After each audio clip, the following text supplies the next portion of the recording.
안녕하세요. 벌써 9월 네 번째 주에 접어들고 있습니다. 여러분 잘 지내고 있는 거죠? 자, 오늘 열심히 한번 공부해 보도록 합시다. 화이팅!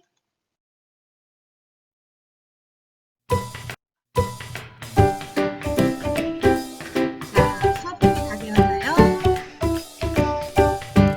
그럼 시작해 볼까요? 이번 시간에는 지난 시간에 우리가 심장, 혈액순환 경로 배웠죠? 이번 시간에는 혈액에 대해서 교과서 172, 174쪽을 공부해 보도록 하겠습니다. 우선 지난 시간에 배운 거 잠깐 복습하고 넘어갈게요. 지난 시간에 너무 복잡하고 어려웠는데 다시 한번 짚어보고 가도록 합시다. 네, 여러분 심장, 이심방, 이심실로 되어 있습니다. 심방은 정맥으로 연결되어 있고 심실은 동맥으로 연결되어 있다고 했습니다. 자, 심실에서 시작해 볼게요. 자, 자심실에서 네, 피가 나가죠. 온몸으로 나가요. 온몸, 대동맥으로 나가서 온몸에서 물질 교환하고 대정맥을 통해서 우심방, 우심실로 들어와서 이제 폐로 가죠. 폐동맥을 통해서 폐로 갑니다. 폐에서 산소, 이산탄소가 교환이 일어나고 다시 폐정맥을 통해서 자심방, 자심실 이런 식으로 우리가 혈액이 순환합니다. 이때 우심실에서 시작해서 우심실, 그 다음에 폐동맥, 폐정맥, 좌심방까지 우심실에서 좌심방까지를 우리는 폐순환이라고 했습니다. 그 다음 좌심실부터 대동맥, 온몸, 대정맥, 우심방까지 우리는 이 경로를 온몸순환이라고 했어요. 여러분 이 빨간색으로 표시된 이 부분은 우리가 뭐죠? 폐순환. 파란색 화살표는 온몸순환이에요. 요 경로 두시라고 했습니다. 그 다음 폐를 지난 피는 폐에서 산소를 붙이고 이산화탄소를 우리가 내보내잖아요. 그래서 폐를 지난 피는 산소가 많은 피예요. 폐정맥, 좌심방, 좌심실, 네, 그 다음 대동맥까지 온몸으로 가기 전까지는 산소가 많은 피입니다. 자, 산소를 붙여서 네, 조직세포에 주고 그 결과물인 이산화탄소를 받아서 다시 심장으로 들어오게 되는 거죠. 그래서 온몸을 지난 피는 이산화탄소가 많아요. 그래서 대정맥을 통해서 우심방, 우심실, 네, 폐, 동맥까지가 바로 여러분 네, 이산화탄소가 많은 피. 여기는 산소가 많은 피. 꼭 알아주시기 바랍니다. 네, 폐순환과 체순환 경로, 그 다음 산소가 많은 혈액, 이산화탄소가 많은 혈액, 그 다음 심방과 심실이 어디에 연결되어 있는지 알아주시라고 했어요. 그 다음 하나만 더 할까요? 네, 심방과 심실 사이, 그 다음 심실과 동맥 사이, 그리고 정맥에는 뭐가 있다고 했죠? 판막이 있어서 피의 역류를 네, 막아준다고 했어요. 자, 그러면 이제 오늘은 혈액의 구성과 특징에 대해서 알아보도록 합시다. 네, 교과서 172쪽 혈액 관찰하기 탐구 활동을 보도록 하겠습니다. 자, 우선 실험 과정을 한번 살펴볼게요. 혈액을 한 방울 받침 유리에 이렇게 떨어뜨립니다. 그리고 덮개 유리를 받침 유리에 이렇게 비스듬히 대고 한 방향으로 이렇게 밀어서 네, 얇게 편 다음 바릅니다. 자, 이때 여러분 한 방향으로 왜 밀어서 혈액을 얇게 펼까요? 네, 지금 혈액 속에는 적혈구가 많아요. 그러니까 적혈구가 많으면 어떨까요? 겹쳐 있으면 잘 관찰이 안 되겠죠? 그래서 혈구를 한 겹으로 이렇게 펼치기 위해서 한 방향으로 밀어주는 것입니다. 책에다 써놓도록 하세요. 그 다음 혈액 위에 에탄올을 한 방울 떨어뜨려요. 그리고 기다렸다가 김사액으로 염색을 합니다. 자, 이때 에탄올을 떨어뜨린 이유는 혈구를 살아있는 상태에 가까운 모습으로 고정하기 위한 것입니다. 그 다음 염색한 받침 유리를 흐르는 물에 씻어서 김사액을 제거하고 현미경으로 우리가 관찰하는 것입니다. 이때 우리가 혈액을 관찰할 때 염색약으로 우리 뭘 쓰죠? 김사액을 씁니다. 이 김사액은 세포의 핵을 보라색으로 염색하는 용액이에요. 그래서 김사액으로 염색을 했을 때 보라색 부분이 바로 뭐가 되는 거죠? 네, 핵이 되는 것입니다. 이러한 방법으로 우리는 혈액을 관찰할 거예요. 코로나 상황이 아니었다면 아마 이거를 실험으로 했을 텐데 좀 아쉽네요, 여러분. 그래서 혈액을 관찰을 합니다. 네, 성인의 혈액은 약 5리터 정도가 된대요. 여러분 몸무게의 약 6에서 7%를 차지한다고 합니다. 자, 현미경으로 관찰한 혈구의 모습입니다. 잘 보도록 하세요. 네, 이때 요 동글동글한 원반 모양의 요런 혈구를 볼 수 있는데 우리는 이러한 혈구를 적혈구라고 해요. 그 다음 여기 보라색 보이죠? 네, 보라색으로 이렇게 염색된 이 부분을 볼 수 있는데 아까 김사액으로 염색했을 때 보라색으로 염색된 부분이 뭐라고 했죠, 여러분? 네, 핵이라고 했어요. 그래서 이 핵이 있는 이 혈구가 바로 우리 백혈구가 되겠습니다. 그 다음 적혈구, 백혈구는 아마 볼 수 있을 거고요. 네, 이때 2번 볼까요? 우리 정리하기 2번. 주로 관찰되는 혈구. 주로 뭐가 관찰돼요? 네, 적혈구가 관찰되죠. 적혈구는 둥근 원 모양, 원반형 모양이고 이렇게 가운데하고 바깥쪽이 이렇게 바깥쪽과 가운데에 이런 진하기가 다르면 되게 많아요. 이 혈구 중에서 가장 많은 수를 차지하는 게 바로 적혈구입니다. 그 다음 3번 금사액으로 염색 바로 이 혈구의 특징은 어때요? 백혈구죠? 적혈구보다는 작아요. 크기가 작지만 혈구 안에 보라색으로 이 염색된 부분이 있는데 이 부분이 바로 뭐다? 백혈구의 네, 핵이 되겠습니다. 자, 여러분 현미경 관찰하면 정말 이런 모습이 보여요.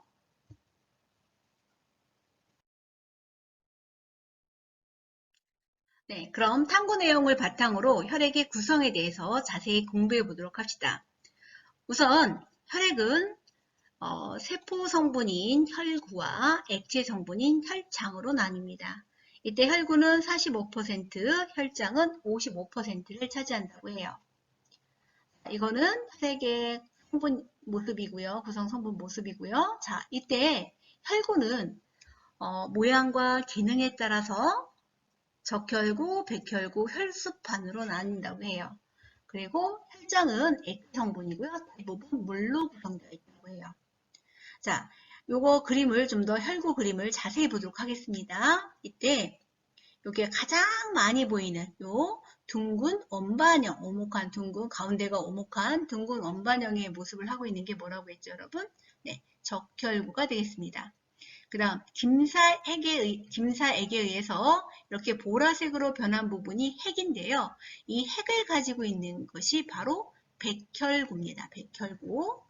그 다음 여러분 크기가 작아요. 크기가 작고 불규칙해서 잘 보이진 않지만 이렇게 관찰이 잘 안 되는 혈소판, 네, 작고 일정하지 않아서 관찰이 잘 안 되는 혈소판을 볼 수 있고요.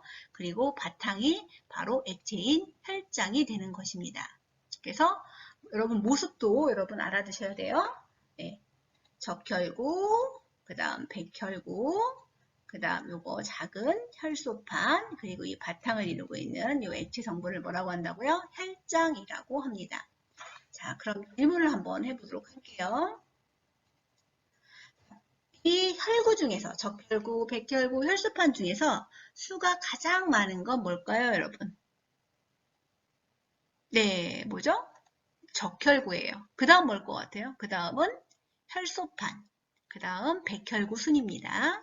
적혈구, 그 다음 혈소판, 백혈구 순이에요. 그 다음 두 번째, 혈구의 크기 순서. 누가 제일 크죠?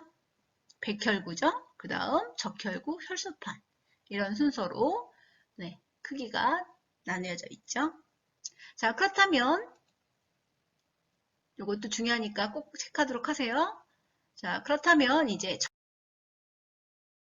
적혈구에 대해서 한번 자세히 살펴보도록 합시다. 적혈구는요, 이렇게 그림에서 보듯이 가운데가 이렇게 오목한 원반 모양이에요. 원반 모양이고요. 핵이 없죠? 그 다음 핵이 없고, 그 다음 적혈구는 어떻게 보여요? 네, 붉게 보이죠? 그 적혈구는 붉게 보이는 이유가 바로 헤모글로빈이라는 색소 때문이에요. 헤모글로빈. 이거 꼭 알아주세요.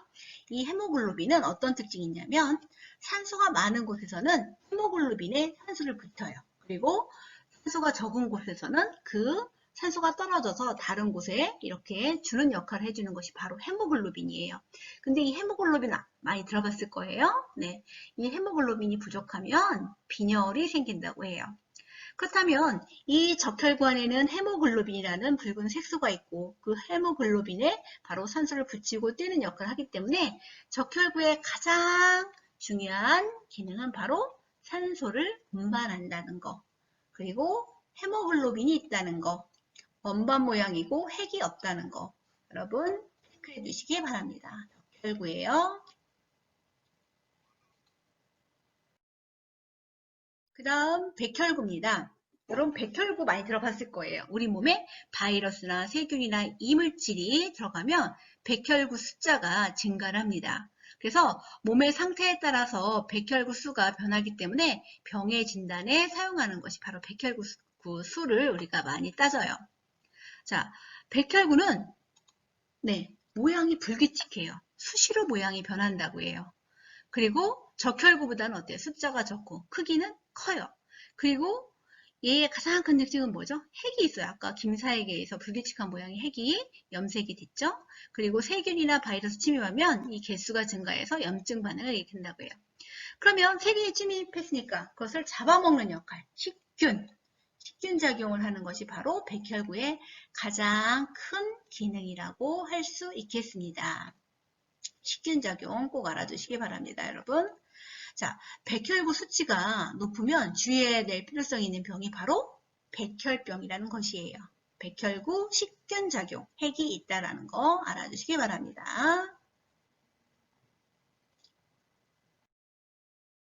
그 다음 혈소판입니다. 혈구 중 크기가 가장 작고 모양도 일정하지 않아요. 그리고 핵도 없습니다. 유일하게 핵이 있는 것은 백혈구예요. 자, 그래서 모양도 불규칙하고 크기도 작도 핵도 없습니다. 근데 이 혈소판의 가장 큰 작용은 바로 혈액을 응고시키는 거예요. 혈액을 멈추게 하는 건데 그럼 혈소판이 부족하면 어떻게 될까? 혈액이 안 멈춰. 지혈이 안 되겠죠. 그죠?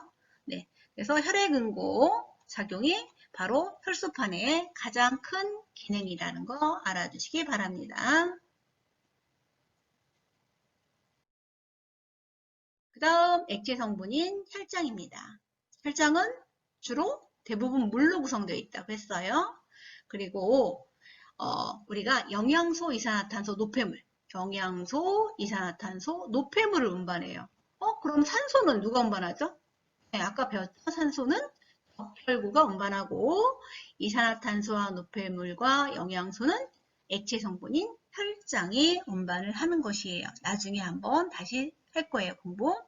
자, 그 다음 혈장은 주로 물로 되어 있기 때문에 어떨까요? 물은 온도가 쉽게 변하지 않아요. 그래서 체온을 일정하게 유지할 수 있어서 체온을 조절하는 역할도 합니다. 자, 역할, 기능 꼭 알아두도록 하세요. 자, 중요한 내용은 화면을 멈추고 교과서에 정리하시고요. 자, 스스로 점검 173페이지도 한번 풀어봐 주시기 바랍니다.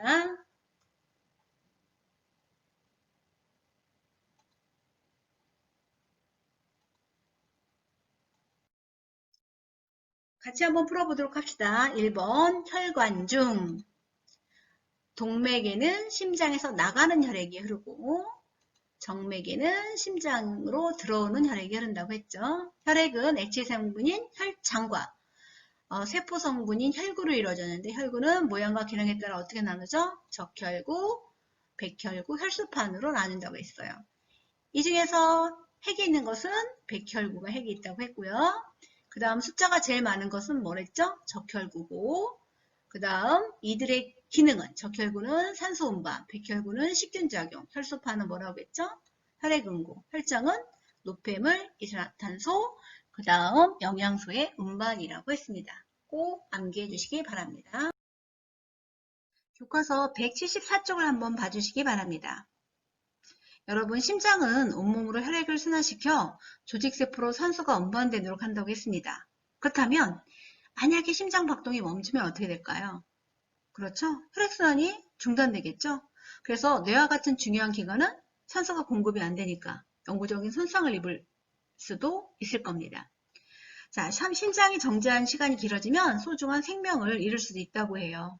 자, 그래서 이번 시간에는 심폐소생술을 한번 알아보도록 해요. 그래서 심폐소생술로 심장마비 상태로 벗어날 수 있는 방법을 한번 보고 나중에 위험한 상황에서 이런 상황이 닥친다면 여러분도 할 수 있게 한번 연습해 보도록 합시다. 여러분의 가족이나 주변 사람에게 심정지가 발생한다면 어떻게 하시겠습니까? 심정지 환자를 구할 수 있는 유일한 방법은 바로 심폐소생술입니다. 심정지가 발생하면 혈액순환이 즉시 중단됩니다.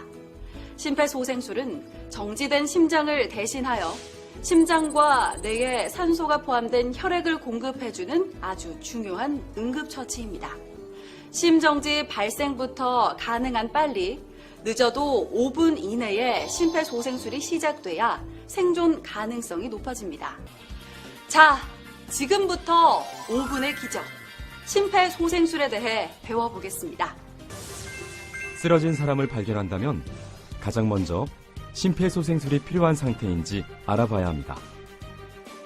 먼저 환자에게 접근하기 전에 현장 상황이 안전한지를 판단한 후 환자에게 다가갑니다. 여보세요? 여보세요? 괜찮으세요? 제 말 들리세요? 환자의 어깨를 가볍게 두드리며 환자의 반응을 살피세요. 환자의 반응이 없을 경우 심정지 상태를 의심하고 재빨리 도움을 청해야 하는데요. 거기 안경 쓴 남자분 빨리 119에 신고해주세요. 그리고 청바지 입은 여자분 심장 충격기 가져다 주세요. 신속하게 119에 신고하고 심장 충격기를 요청한 후 환자의 호흡을 체크합니다. 직접 119에 신고한 뒤 응급의료전화상담원의 안내에 따릅니다. 119입니다. 무엇을 도와드릴까요? 저희 아버지가 갑자기 쓰러지셨어요. 도와주세요. 환자 발생한 위치가 어디입니까? 한국동 대한아파트 백일동 1004호입니다. 의식이 있습니까? 아니요, 깨워도 반응이 없어요. 숨을 쉬지 않는 것 같아요. 환자는 지금 심정지 상태로 판단됩니다. 구급차를 보냈으니 안심하시고 스피커폰으로 바꾼 뒤 안내에 따라 심폐소생술을 해주세요.